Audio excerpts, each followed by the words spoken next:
আসসালামু আলাইকুম, আমি আব্দুল্লাহ আল মোরসালিন। এখন আমি কথা বলবো ইনডোর সাবস্টেশন এবং আউটডোর সাবস্টেশন নিয়ে। তো প্রথমে আসি আমরা ইনডোর সাবস্টেশন। এখানে 11 কিলোভোল্ট লাইন থেকে 3 ফেজ সাপ্লাইয়ের মাধ্যমে এই গ্যাং অপারেটিং সুইচের মাধ্যমে কানেকশন দেওয়া হয়। তো এই কানেকশনটি একটি কেবল বক্সের মাধ্যমে, আন্ডারগ্রাউন্ড কেবলের মাধ্যমে একটি ট্রান্সফরমারের সাপ্লাই দেওয়া হয়। তো এই ট্রান্সফরমারটি সাপ্লাই দেওয়া হয় একটি 11 কিলোভোল্ট ওয়েল সার্কিট ব্রেকারের মাধ্যমে। তো যদি কোনো কারণে এর মধ্যে ফল্ট ঘটে তাহলে, বা 11 কিলোভোল্টের চেয়ে বেশি সাপ্লাই হয়, তো সেক্ষেত্রে অয়েল সার্কিট ব্রেকারটি ওপেন হয়ে যাবে, সেক্ষেত্রে সার্কিটটি বন্ধ হয়ে যাবে। তো এরপর হচ্ছে এই 1 MVA 11 কিলোভোল্ট বাই 400 ভোল্ট ট্রান্সফরমারের মাধ্যমে স্টেপ ডাউন করা হয় 400 ভোল্টে।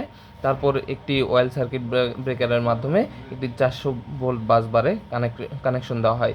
এই 400 ভোল্ট বাসবার থেকে আমরা কনজিউমারদের কাছে একটি সার্কিট ব্রেকারের মাধ্যমে এবং কারেন্ট ট্রান্সফরমারের মাধ্যমে কনজিউমারদের কাছে পাঠানো হয়।